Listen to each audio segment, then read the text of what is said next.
Ladies and gentlemen, this is your Juvenile Justice Committee. We will go ahead and begin the meeting. Just to let you know kind of the posture of the meeting and what bills we're going to be addressing today. We will be addressing first House Bill 228. It will be presented by Vice Chair Dubnik will be presenting that bill. Chairman Welch is chairing another committee. 'Tis the season, so he's going to be pinch hitting Vice Chair Dubnik. And on House Bill 234, we do have some consensus language. Everyone's happy, but Rick Ruskell over in Legislative Council is preparing a sub at this time. So there will be probably, after we hear 228, we'll probably have to suspend for maybe about 10 minutes while he finishes up that sub. Once we have the sub in hand, we will then, hopefully, if everybody still agrees, and they'd better, we'll go ahead and pass it out of committee. So for the purposes of...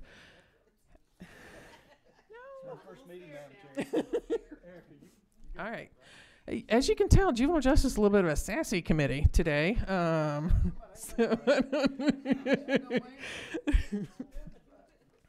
So anyway, okay, y'all simmer down. For the purposes, I will recognize Vice Chair Dubnik for House Bill 228.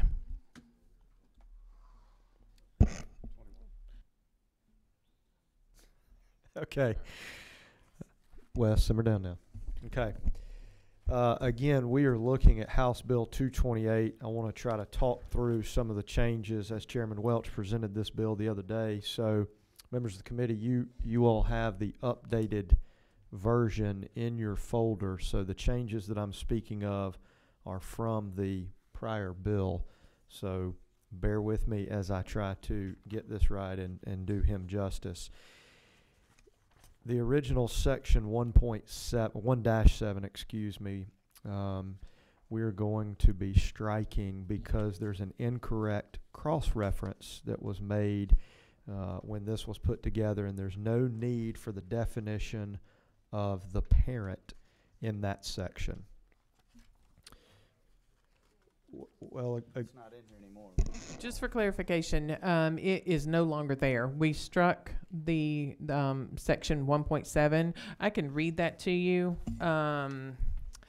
It does say it defines parent. It has to do with a definition of parent, and it actually references an educational code section. So it wasn't needed, so we have just stricken that. So thank you. Yes. And then we have removed some language. There was a period that was missing in a previous section. There's a preponderance of evidence that the petitioner was the, it would have been old line 269. 2-3E as in elephant. And I guess that would be the second capital E that's referenced under section 2-3. Now line 258. So we're adding a period, and then we're after the words code section 16-6-3, there is a period, and then the next 1, 2, 3, 4, 5, 6 lines we are removing, and therefore the bill will continue with subsection F, that is capital F. That was trimmed. There was various types of evidence that could be considered in that language, and that has been removed. And Madam Chair, I believe those are the changes that I was given to present from the previous version. Forgive me, I'm going off a handwritten and a previous version and a current version, so I'm happy to answer any questions. I certainly understand, and I appreciate Chairman Welch had the opportunity to walk me through some of those changes. So members of the committee, do you have any questions about any of these changes?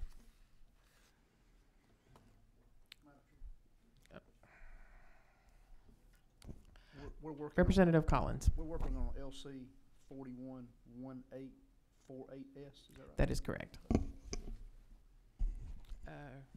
Representative Cantrell. My only question was on line 259 where you mentioned a period. Mine has a colon. Is that my mistake, or? same. I think it's the same. Yeah. My grammar's not, So you meant to say colon. whatever it is. All right. yes. Chairman Welch is here.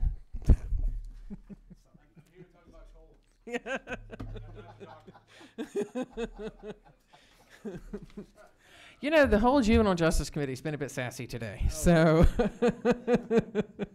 I know we're all very busy, and it is the season. So so members of the committee, we are working from LC 411848S. Chairman Welch has joined us. So members of the committee, do you have any questions regarding the substitute for House Bill 228? Hearing none, what is the will of the committee? Second. There is a motion to pass from Representative Holcomb. It was seconded by the Vice Chair Dubnik. All those in favor, please signify by saying aye. Aye. Any opposed? Thank you, Chairman Welch. Thank you, ladies and gentlemen. Great presentation.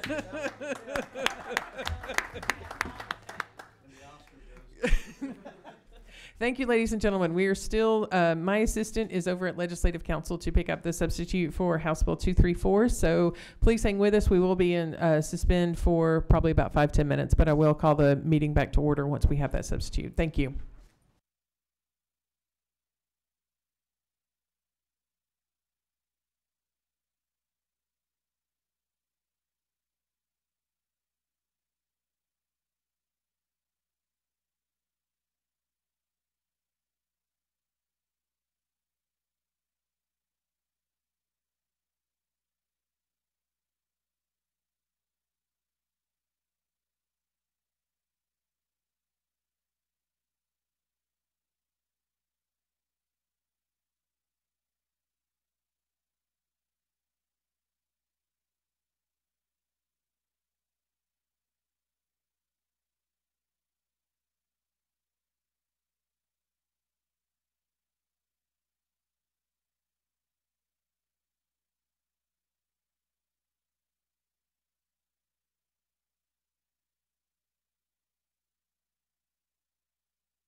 Ladies and gentlemen, I do apologize. My assistant still is at Legislative Council, but it doesn't look like that's going to, that may still be a while in the works. So in the interest of maintaining quorum and passing this very important piece of legislation through our committee process, Chairman Estration is going to read in the new Section 1-9 and also go through, there were some changes also made to 110. So Chairman Estration.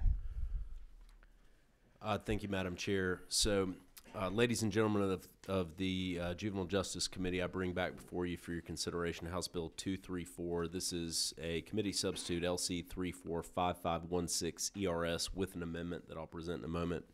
And in summary, there were many stylistic updates that were made just to make sure that there was some consistency provided throughout the bill, and it was worked out where the advocates are in agreement for the proposed language that's here today. In order to address some of the nuisance language in Section 1.9, if you'll follow with me to line 142, I'll just read in the proposed amendment. And some of the language is going to track with what you have here.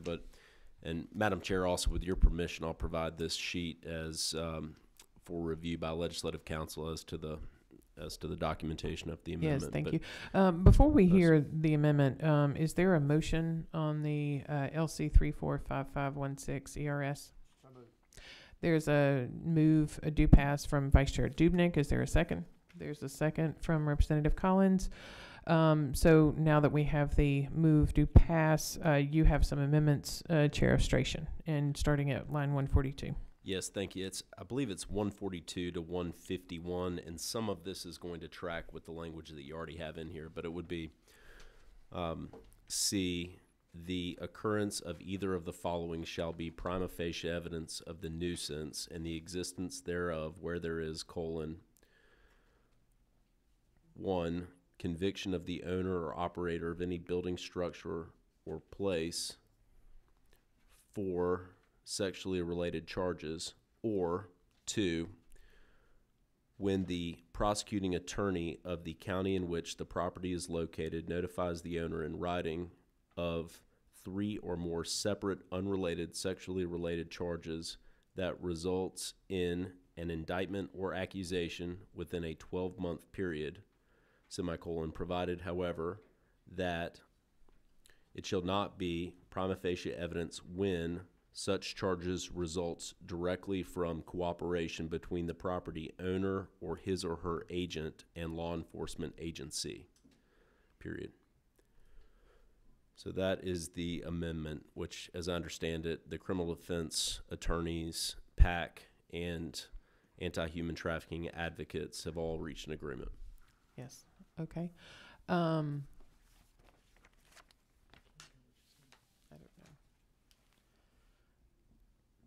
Yes, I'm going to recognize, there were several people, Camilla Knowles with Street Grace, Pete Scandalakis from PAC. There were a lot of, Chuck Boring with the District Attorney's Office in Cobb. There were a lot of great minds that worked on this in my office.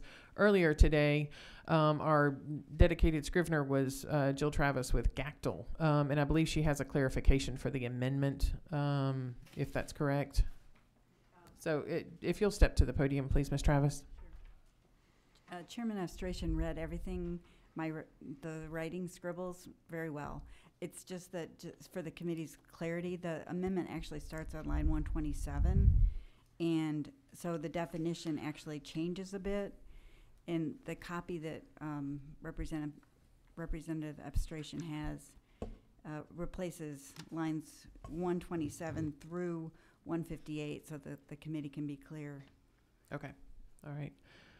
Representative Estration, do you want to read that definition for us so everybody kind of knows what we're talking about? I've been dealing with this for like 3 hours, so I'm real clear, but I just want committee members to know exactly what we're voting on. Sure. Yes, certainly. So it would be condensed to it's as used in this code section, the term sexual related charges means an offense in violation of code sections 16546, 16662, 16668, 16669, 16610, 16611, 16612, 16615, or 16616. And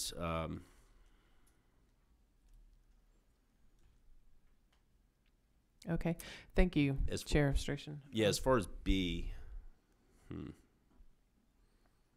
I know I've been going back and forth for a while. It's I think we're get, tracking, but just yes. out of an abundance of caution, Okay. so that we don't have to have other Yep. witnesses get into it. I'll just read it. B, whosoever shall knowingly erect, establish, continue, maintain, use, own, or lease any building, structure, or place used for the purpose of sexually related charges shall be guilty of maintaining a nuisance, semicolon, provided, and I believe that would then be the period, and because, no, provided, however, that he or she shall not be guilty of maintaining a nuisance when an indictment or accusation for such charges results directly from cooperation between the property owner or his or her agent and a law enforcement agency. Yes. Period. Yeah, we were trying not to get the hotel owners that are cooperating with law enforcement. We're really just trying to get at the bad actors. So that was the point of that. Representative Jones, you have a question? Yes, I have a question about page 1, line 6, where it says to repeal the crime of pandering by compulsion. Then if you go to page 7, line 196, G say is struck out pandering by compulsion as prohibited in the code section. And then I see reserved, which is underlined. What does all of that mean? Yes, ma'am. Great question, Representative. The pandering by compulsion criminal offense, I'm concerned, causes a rule of lenity issue with the human trafficking statute. That is that it could be argued that a lesser offense of pandering by compulsion is available to in circumstances where a charge of trafficking would otherwise be appropriate. So the determination here has been to actually remove that criminal statute from the code.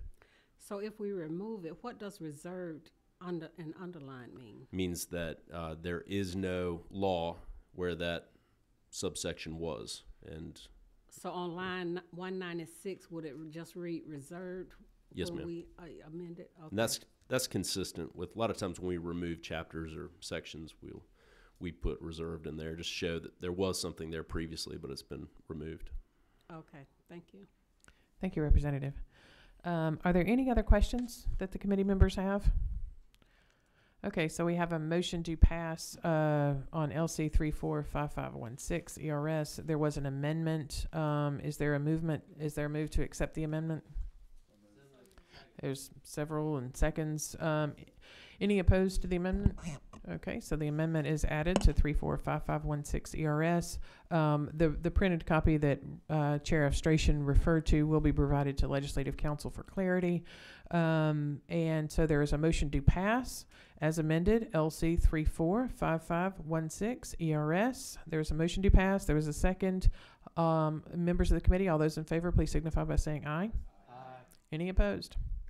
Thank you, members of the committee. We have 2 do pass recommendations, and I appreciate your time and patience with us today. Thank you. Bye-bye.